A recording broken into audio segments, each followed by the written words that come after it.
আসসালামু আলাইকুম প্রিয় বন্ধুরা, সকালবেলার ব্লগ ভিডিওতে সবাইকে স্বাগতম। সবাই কেমন আছেন? আশা করি সবাই ভালো আছেন। আলহামদুলিল্লাহ আমিও ভালো আছি। প্রিয় বন্ধুরা আমার, আজকে নিয়ে এসেছি আমাদের এই সবুজ বাংলা কৃষি ফসলের মাঠে। তো আসলে দেখেন, আমরা কিন্তু বেশ কিছুদিন আগে ধানগুলা রোপণ করছিলাম জমিতে। আজকে অল্প কিছুদিনের ভিতরে ধানগুলা কিন্তু অনেক বড় হয়ে গেছে। আর এই যে এই দিকে দেখেন ধান অলরেডি বের হওয়া শুরু হয়েছে।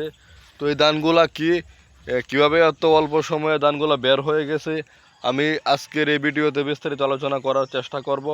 তো আপনারা যে যেখান থেকে আমার এই ভিডিওটা দেখতেছেন, অবশ্যই চ্যানেলটা সাবস্ক্রাইব করে পাশে থাকা বেল আইকনটি অন করে দেবেন এবং লাইক কমেন্টস করে আপনার মূল্যবান মন্তব্যটা কমেন্ট বক্সে রেখে যাবেন। তো প্রিয় বন্ধুরা আমার, এই ধানগুলা কিন্তু 15 দিনে অনলি ফর 15 দিনে কিন্তু ধানগুলো বের হয়ে গেছে। তো এগুলোর ধান হচ্ছে আগুল্যা ধান, ঠিক আছে?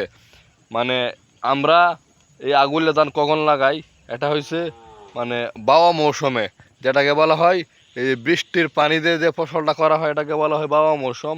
এই বাওয়া মৌসুমে আমরা এই আগুল্যা ধানগুলো লাগাই। কেন লাগাই জানেন? যে এই ধানের পরে এটা আগুল্যা ধান যখন উঠে পড়বো, তখন আমরা এই ধানগুলো গড়ে কাইটে, ঠিক আছে, গড়ে নিয়ে রাইকা তারপর এখানে আমরা সরিষা চাষ করব। সরিষা ফুল, তো সরিষা দিয়ে আমরা নিজেরাই কাঁচ তেল তৈরি করি। তো সরিষা চাষ করব, তার জন্য কিন্তু আমরা এই আগুল্যা ধানগুলা লাগায় থাকি। তো আগুল্যা ধান কিন্তু কোথায় পাবেন? আপনার নিকটের মধ্যে ব্রাক অফিস আছে, সেই ব্রাক অফিসে যোগাযোগ করলে আপনি আগুল্যা ধানগুলা পাবেন। আর প্রচণ্ড রোদ, ঠিক আছে, প্রচণ্ড রোদের ভিতরে ভিডিওটা আমি ধারণ করতেছি। প্রিয় বন্ধুরা আমার, অনেক কষ্ট করে আপনাদের জন্য ভিডিও বানাই।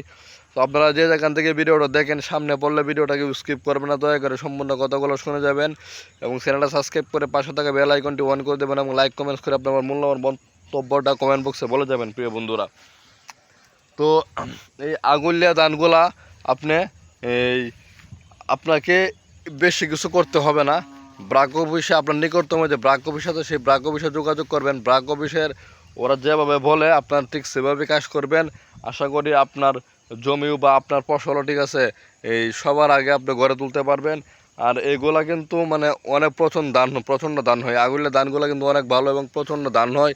আর এই যে এই পাশে দেখতেছেন, এইখানে কিন্তু আগুলিয়া ধান না, এটা এখনো ছোটো, এখনো সুবাই না, এবার তোর আসে নাই, ঠিক আছে, এটা এখনো অনেক ছোটো।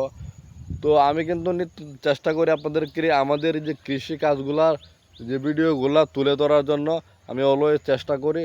আসলে দেখেন আমাদের ফসলের জমির মাঠটা অনেক বড়, ঠিক আছে, যে চতুর্দিক দিয়ে সবুজ আর সবুজ সবুজ, প্রচণ্ড এই অনেকটা বড় আমাদের ফসলের জমির মাঠটা।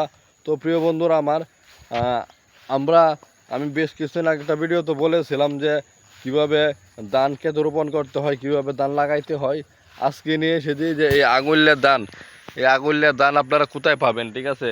আমি তো বলে দিলাম যে আপনার নিকটতম যে ব্রাক অফিস আছে, কৃষি ব্রাক অফিস, সেই ব্রাক অফিসে যোগাযোগ করবেন।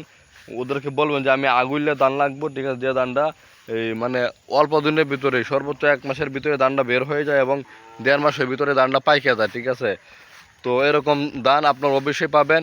তাদের সাথে পরামর্শ নিয়ে আপনি লাগাবেন। আশা করি আপনি ভালো ফল পাবেন। আর ভিডিওটা যে জায়গা থেকে দেখবেন, অবশ্যই ভিডিওটা সম্পূর্ণ ভিডিও ওয়াচিং করবেন। সবাই ভালো থাকবেন, সুস্থ থাকবেন। আল্লাহ হাফেজ। দেখা হবে পরবর্তী কোনো ব্লগ ভিডিওতে। আসসালামু আলাইকুম।